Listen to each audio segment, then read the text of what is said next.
Hmm. Did you read Yeah, what I so wrote? you wanted to talk about codependency in partners.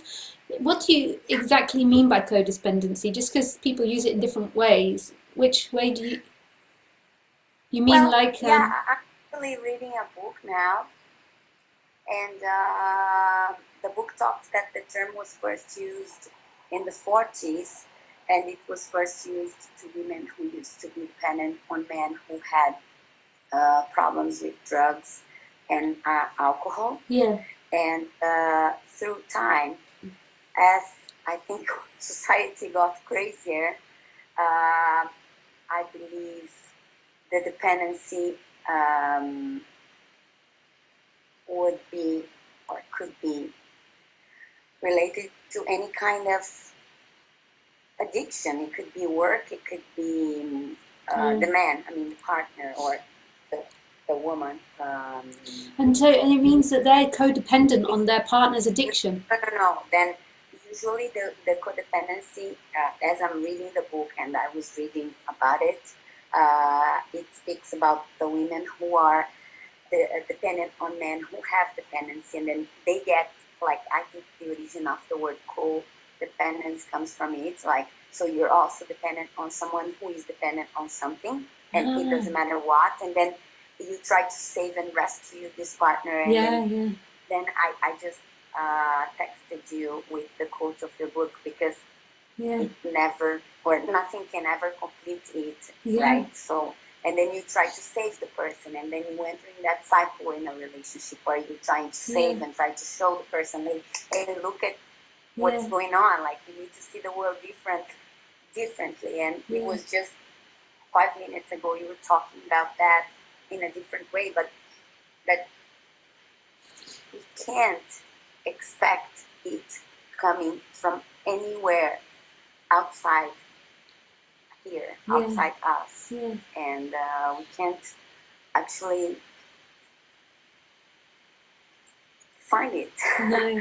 anywhere else outside us. Yeah, and we do get into so many bizarre behaviors in trying to get that back. And I don't know that much about codependency, but from what I can relate it back to is that often people um, just repeat again and again what they had in childhood.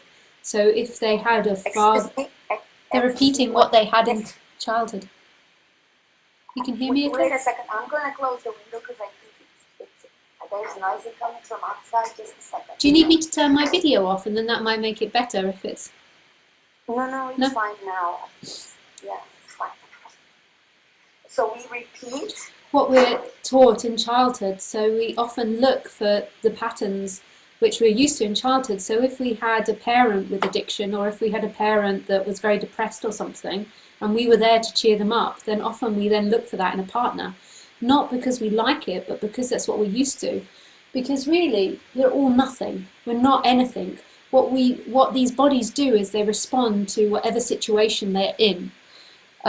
So everything's clean, and then these bodies respond to whatever comes in front of them. It's not like we're fixed people. Even if you don't talk about non-duality, like your personality is most probably different with your mom as to with your husband as to with your friends. There's a different personality that comes out.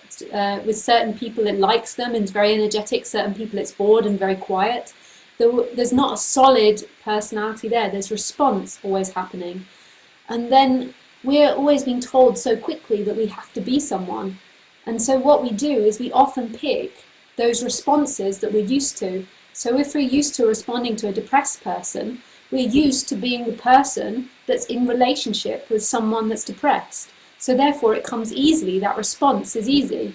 If we're maybe we never knew anyone that's happy, so when we come in front of someone that's happy, there's not knowing how to respond, there's not knowing how to be. So then we're like, and what the body does is it keeps picking the one that's depressed because it's used to that. And it's not used to not being anything in particular, to just responding. It's not, so when it comes in front of someone it's not used to, so say a happy person, then it's not used to being that. And so it can't go into its familiar patterns of being. And it's not that it necessarily likes its familiar patterns, But those are the patterns that it's used to being, and we always want to feel secure. We always want to know what to be. Like so often, we hate the situation of going somewhere and not knowing what to be, of standing there like, oh,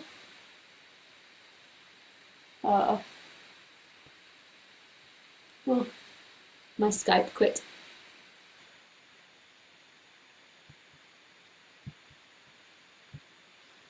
That's an easy fix.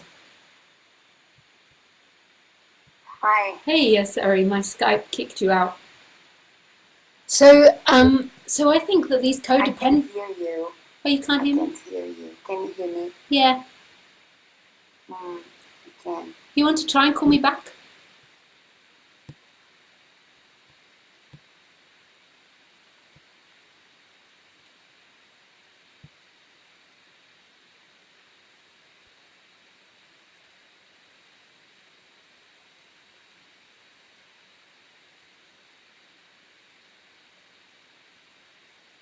Oh well, I'll carry on for Carol, even though she can't hear me on Skype, because I hadn't finished with that. So, so the reason that we go to these codependent relationships is not necessarily because they bring us pleasure or because we're in love with that person, but because it's what we're used to. And in that being used to it, we know how to respond, we know what to be. And it doesn't bring up that pain of lack, of not knowing what to be, of being insecure, of not being enough. Because when we stand there not knowing what to be, and there's that sense of self there, it pierces that lack. It brings forward that lack of like, I'm not enough, I'm not being something. Like, so somebody comes up and speaks to you and you don't know what to be, you don't know the familiar way to respond. And then you think, oh, they didn't like me, I'm not enough, no one's going to love me. How am I... how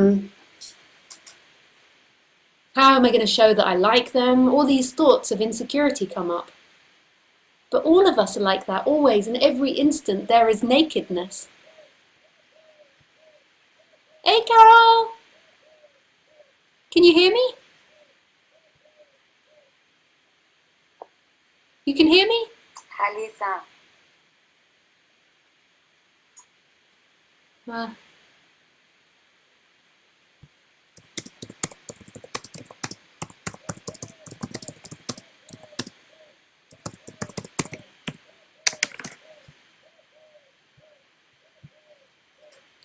Um,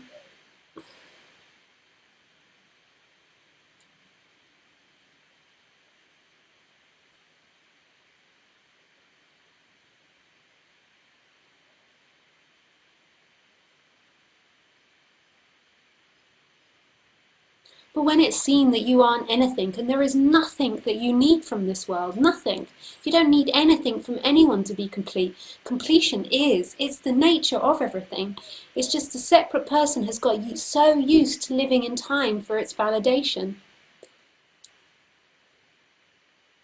And often with these people that you are in relationship with, often the truth is you might have been with them 30 years, but if you really asked yourself, you don't even know what love is. Like, people are often telling me they don't know what it is to be in love. They don't know what love is. And I think I used to be the same as well. I didn't know what love is. Even in a relationship, I appreciated them and I loved their personality, but I didn't really know what love was. And often, actually, we dislike them a bit as well when we're in a relationship. We dislike their behavior. We dislike their addiction.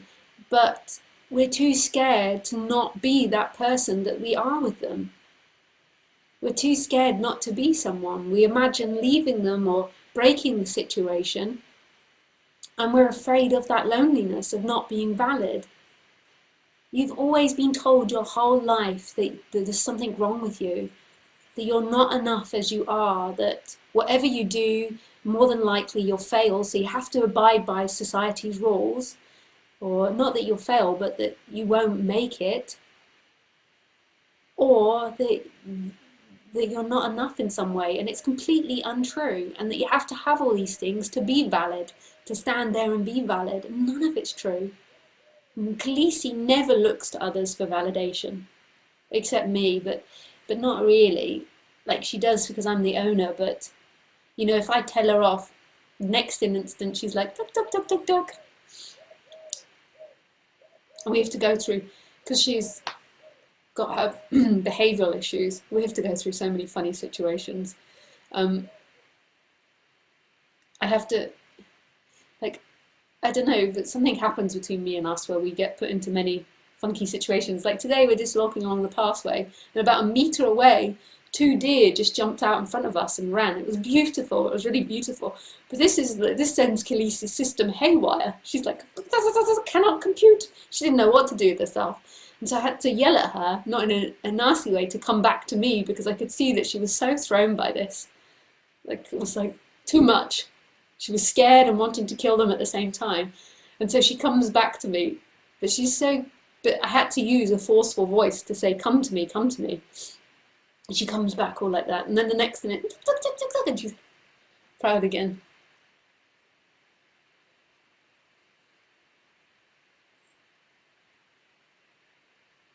People say to me, you don't need to be so firm with her because she's very well behaved. And I'm like, trust me, she's well behaved because I'm firm. The owners today were telling me, no, let the kids stroke her. And I was like, if you've ever met Khaleesi, this is not a good idea. No, don't.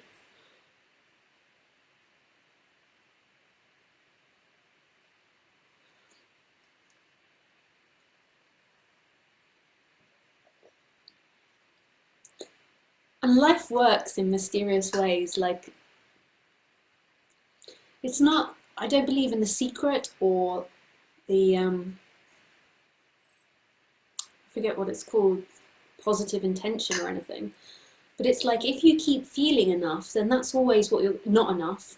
That's what we're always going to see. If you always feel less than, that's even if you're a millionaire, even if you're famous and so many people love you, you'll only see what isn't enough.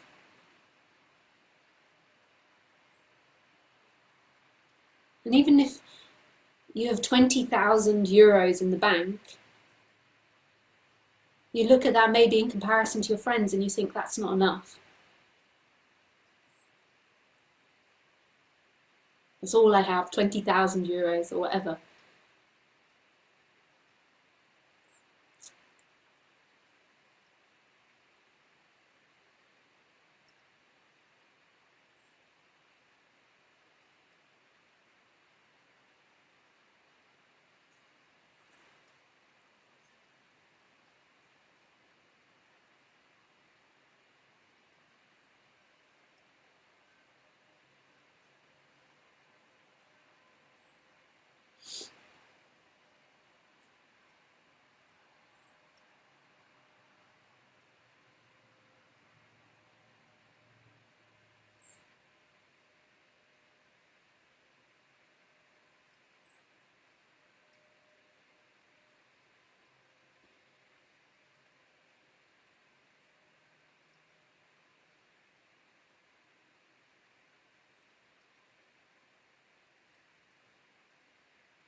I don't know if you have anything else you want to say, Carol. You could write it. Hi, Andrea. Good to see you.